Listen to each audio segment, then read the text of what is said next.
Uh, I've played a lot of games in my time at the ripe old age of 26, but I've never played D&D, and I think that's about to happen soon. We've been kind of going over character stuff and trying to figure things out over the last couple days. But it looks like we're going to do a D&D campaign. I've always wanted to play and just never really found the right people. I'm very, as terrible as this is going to say, I'm very anti-social people. Like, if you have a hard time holding a conversation with me, that's going to be about it. Like, and as sad as it is, the usual stereotype of nerd people are antisocial to some degree, or they lack social skills, which makes it awkward to be in conversation or around them or whatever. Which, don't get me wrong, I'm not being judgy or anything, but I've played some Magic games at Dragonstar Hobbies in Athens with people who, because they were winning, they legitimately thought that they were a better person than me, and I can't I can't handle that. So, but anyways, so yeah, fucking D&D. I like I said, I've always wanted to play it, but I never really thought that I actually would.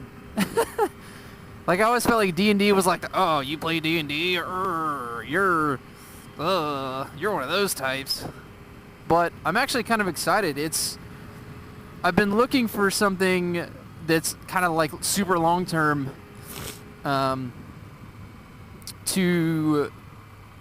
that's something that both Mystic and I can do that we both enjoy, and she likes the idea too. She likes playing Magic and stuff like that. So, yeah, and she rides motorcycles. So fuck you guys, she's mine. I even put a baby in that. That's how mine that is.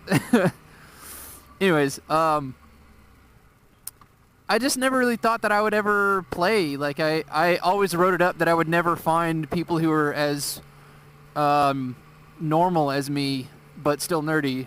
And DragonCon actually set me straight on that one year. There's a lot of normal people that are into being nerds, which is fucking awesome. So,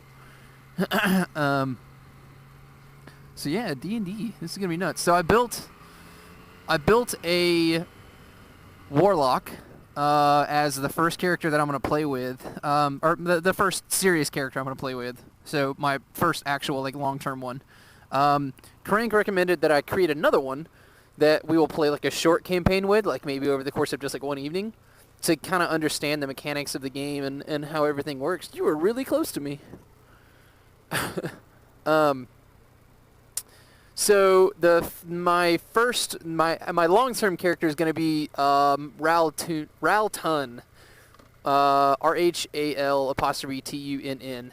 I've always used that name for World of Warcraft and stuff like that. It's always been my online adventuring character name. But ironically enough, I've never had a login to that. It's always just been sticker bombed or whatever it was at the time.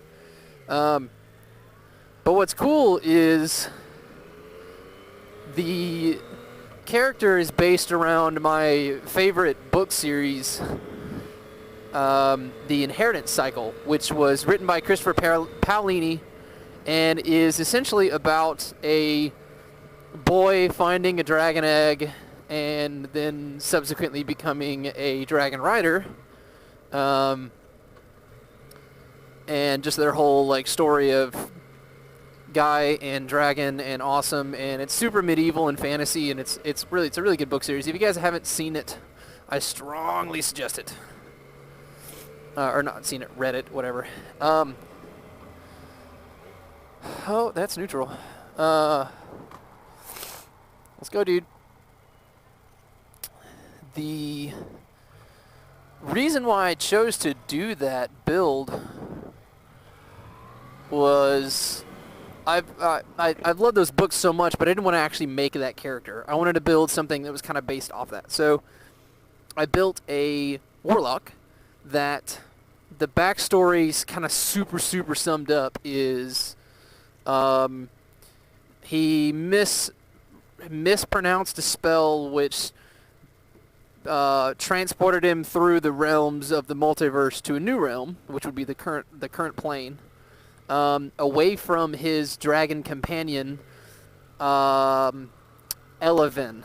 So he's originally a dragon companion, much like the Aragon setup, on a different plane, a different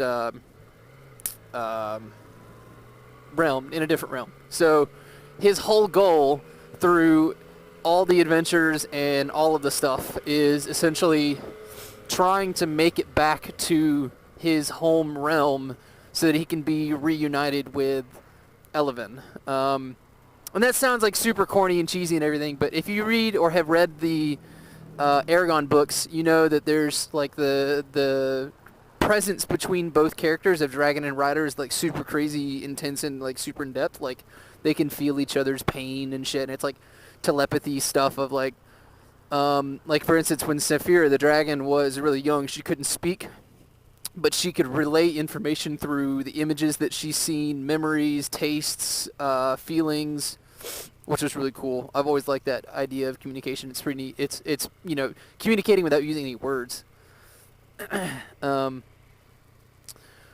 So I'm super excited about that. That character is going to be a lot of fun.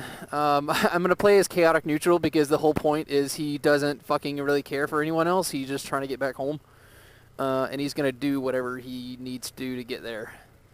And then the short character, which I may end up playing more than just once, if we can figure out how to do it, is going to be a demonically cursed scoundrel gambler.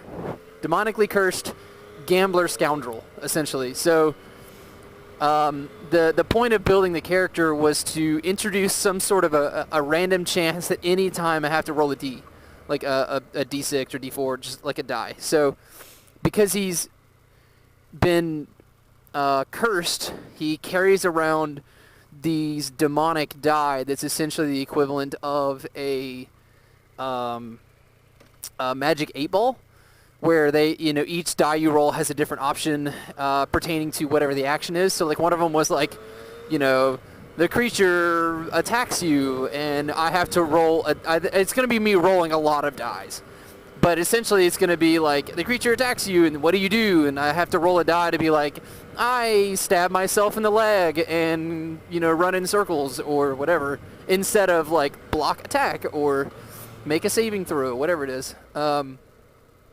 So that's going to be really fun. And it's going to kind of be awkward because I really want to play the character so that he just has no choice. It's just all up to like fate and destiny and luck of literally the roll. So that'll be fun. And I think I may progress that character a little bit further too. Why are we just standing here?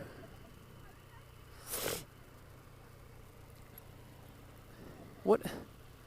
Oh, they have a red arrow now. I did not know that. And now it's yellow. Interesting. That hasn't been there for long. Huh. But, so yeah, D&D.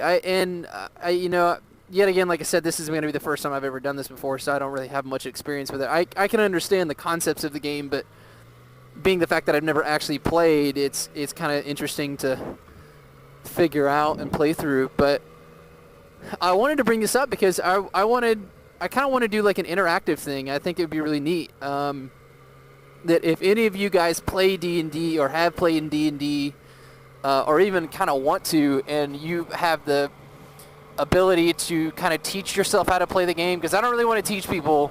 Because yet again, this is brand new to me, and I don't want to have to make Crank teach people, because that's a lot of explanation. Because the game is super in depth. Like I didn't think it was just gonna be this in depth, and it's already kind of overwhelming. But he introduced Crank was talking to me because we were trying to figure out how we wanted to do it. If we wanted like a local game, or travel between Athens and Atlanta, and kind of get a bunch of different people together.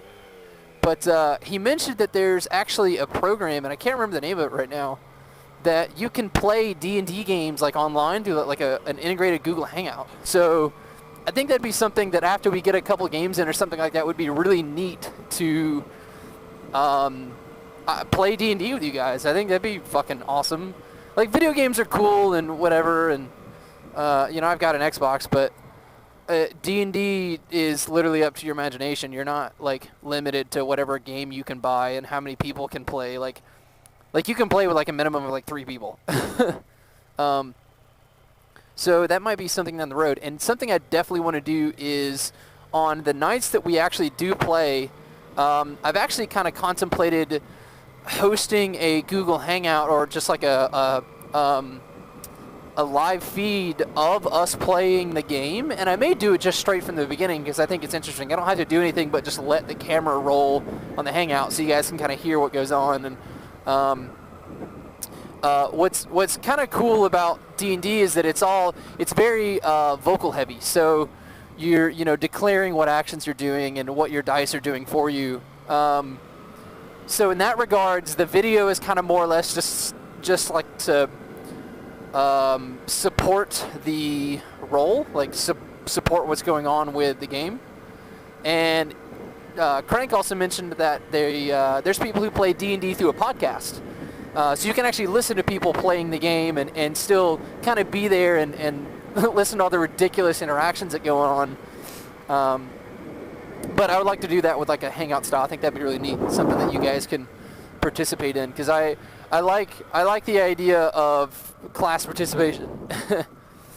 And if it's something you guys are interested in, for sure, I want to be able to give you guys that venue to access it and enjoy it like I am, because this will probably take up a lot of my time. It looks like we're going to end up doing Saturday evenings, and it kind of sucks because Saturdays are important days to me. But I like the fact that it's going to be local and I can do it as much as I want. So this will be fun. I'm actually genuinely kind of excited about it. As nerdy as that sounds, I'm really interested to see how Mysticker takes to it, because she's not really an in-depth person when it comes to playing games and stuff. Like, she's as in-depth as it goes is like Super Smash Brothers and knowing how to counter certain characters. That's about it. That's about all she really kind of holds on to. And it's just by interest level. It's not even because she can't comprehend those things, but it just doesn't interest her as much as it interests me. So I'm looking forward to seeing what kind of a character she would play. Because the beauty about D&D is you can play whatever character you want. Like, you can fucking play yourself if you wanted to in a mystical, magical world where you're just a human that does nothing. So, if you guys have played D&D before, drop a comment down below that's like one of the funniest and most ridiculous moments you've ever had. I love reading those, and especially like the dice shaming stuff. That's really funny. Like, Reddit has like a dice shaming like board that's essentially, so-and-so rolls a die to disable a trap and instead triggers 30 of them or something like that because of like the die roll, and there's just a bunch of funny shit that happens with it. I'm really excited because the D&D's, like I said, it's kind of up to the imagination. And you have a DM, so the Dungeon Master, who actually is like the one who's the kind of the narrator that's like going through the story with you, like who builds the story. And if they have a really good sense of imagination and humor, they can really, really fuck you up or just do ridiculous shit. So I'm stoked. This will be a lot of fun. So let me know what you guys think down below, and if the whole like virtual D&D thing is kind of something you'd be interested in, let me know, because I might build a proper setup for that. So yeah, I'll see you guys soon. Maybe playing D&D.